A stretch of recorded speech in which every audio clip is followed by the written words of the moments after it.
Akbar സെപ്റ്റി tank എന്ന് വിളിച്ച് തന്നെ അപമാനിച്ചു എന്ന് പറഞ്ഞ് ഒരാഴ്ച അത് കണ്ടന്റാക്കിയ വ്യക്തിയാണ് രേണുസുതി.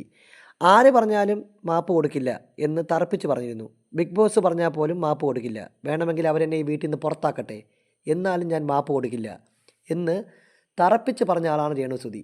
ആ രേണുസുതി ലാലേട്ടൻ്റെ വാക്കുകൾക്ക് മുന്നിൽ വീണിരിക്കുന്ന കാഴ്ചയാണ് ഇന്നലത്തെ എപ്പിസോഡിൽ നമ്മൾ പ്രധാനമായും കണ്ടത്. അക്ബറിനെയും രേണുസുതിയെയും എണിപ്പിച്ചതിന് ശേഷം ലാലേട്ടൻ ചോദിക്കുന്നുണ്ട്, അക്ബർ എന്തായി, രേണുസുതി മാപ്പ് സ്വീകരിച്ചോ എന്ന് ചോദിക്കുമ്പോൾ, ഇല്ല ലാലേട്ടാ, ഞാൻ പരമാവധി ശ്രമിച്ചു, പക്ഷേ അവർ അതൊന്നും സ്വീകരിക്കുന്നില്ല എന്ന് അക്ബർ മറുപടി പറയുന്നു.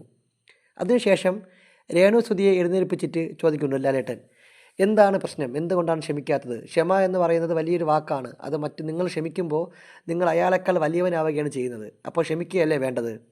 അതിനിടയിൽ ശാരിക കെ ബി ഇതിനൊരു മുളവ് പുരട്ടി ആ ഒരു പ്രശ്നത്തെ വലുതാക്കാൻ ശ്രമിക്കുന്നതിനും കിട്ടി ചെറിയ കൊട്ട് ലാലേട്ട മക.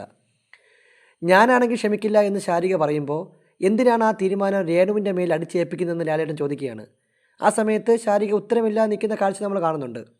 അപ്പോൾ ലാലേട്ടൻ വീണ്ടും പറയുന്നുണ്ട്, ക്ഷമിക്കുക എന്ന് പറയുന്നത് ഏറ്റവും വലിയ കാര്യമാണ്, ക്ഷമിച്ചെന്ന് പറഞ്ഞ് നിങ്ങൾ ഒരിക്കലും ചെറുതാവുകയില്ല എന്ന് പറയുന്നു.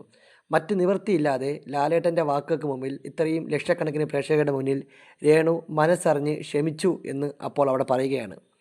അക്ബറിന് മേലാൽ ആരെയും അങ്ങനെ വിളിക്കില്ല എന്നും പറയുന്നുണ്ട്.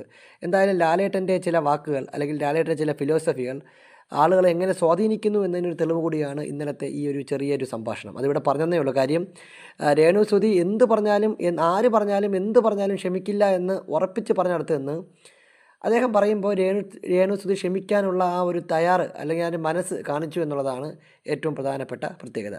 ബിഗ് ബോസ് എപ്പിസോഡ് അപ്ഡേറ്റുകൾക്കും ലൈവ് അപ്ഡേറ്റുകൾക്കും നമ്മുടെ ഈ ചാനൽ സബ്സ്ക്രൈബ് ചെയ്യുന്ന കാര്യം പരിഗണിക്കുക.